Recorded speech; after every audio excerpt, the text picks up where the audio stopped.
Hello, everyone. The first thing I need everybody to understand is that ever since season 1, episode 1 of Star Trek TOS, it has existed in an alternate timeline. We know this because of the events of the Temporal Wars from Star Trek Enterprise. The second thing I want everybody to understand is that there are 5 episodes directly relating to time travel in Star Trek, the original series. And in order, something like that is going to be The Naked Time, which introduced time travel shenanigans in the Star Trek canon through the use of time warp. Is going to be Tomorrow is Yesterday. It's going to be City on the Edge of Forever. It's going to be Assignment Earth, and it's going to be All of Our Yesterdays. Now, the next thing I need everybody to understand is that because of later writing in canon, we have, I think, 2 episodes that intersect the original series, so giving it a 2 extra episodes that are kind of time travel related. That's going to be what was it, Space Seed, right? Because of the events that we find out, Khan and them was able to get on their ship due to the events of some time agents interfering due to the Emperor War,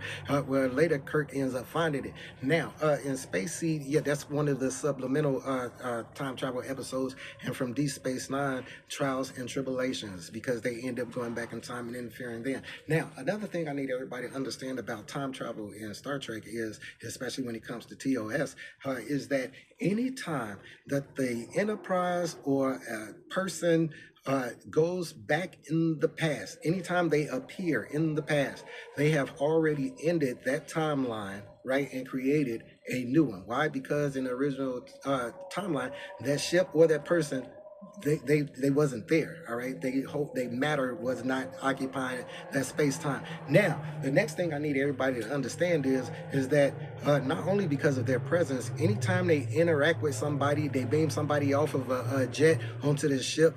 Anytime that somebody that's a transient find a phaser end up killing themselves. Anytime they went to go pick up parts from the parts store so that they can make a computer figure out when either Keela was gonna die or any of that, any of those types of things have ends that particular progression of that timeline and creates a new one.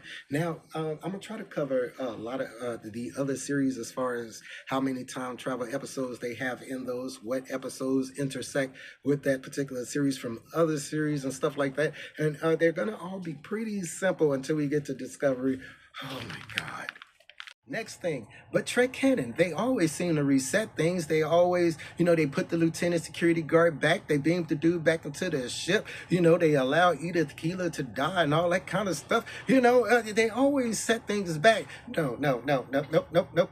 What they do is that they put things back as close to how they remember their timeline as they possibly can. Again, remember, they interacted, think of City on the Edge of Forever. They interacted with so many people that it would literally be impossible, just because Edith Keeler was allowed to get hit that day, at that time, for them to put back everything. Like everybody that transient dude in the alley would have interacted with, like I said, all of that.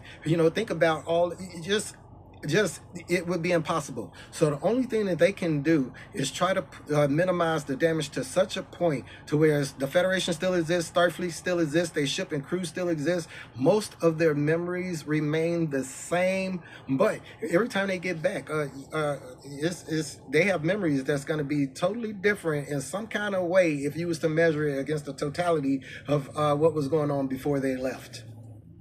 Last thing, it could be stated that, hey, how come there's never any temporal agents, or the USS Relativity never interferes or never seems to interfere except for that one time in with a couple of times in Voyager?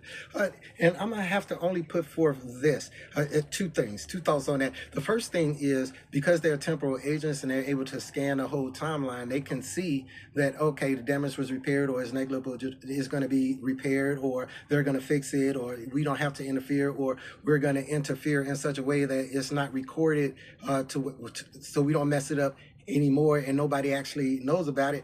And the second thing is what I kind of lean towards is they just really incompetent at they got their own job. Anyway, thank you guys for watching. Please subscribe to the channel if you haven't. And as always, peace, recycle, and say the whales. You guys be cool.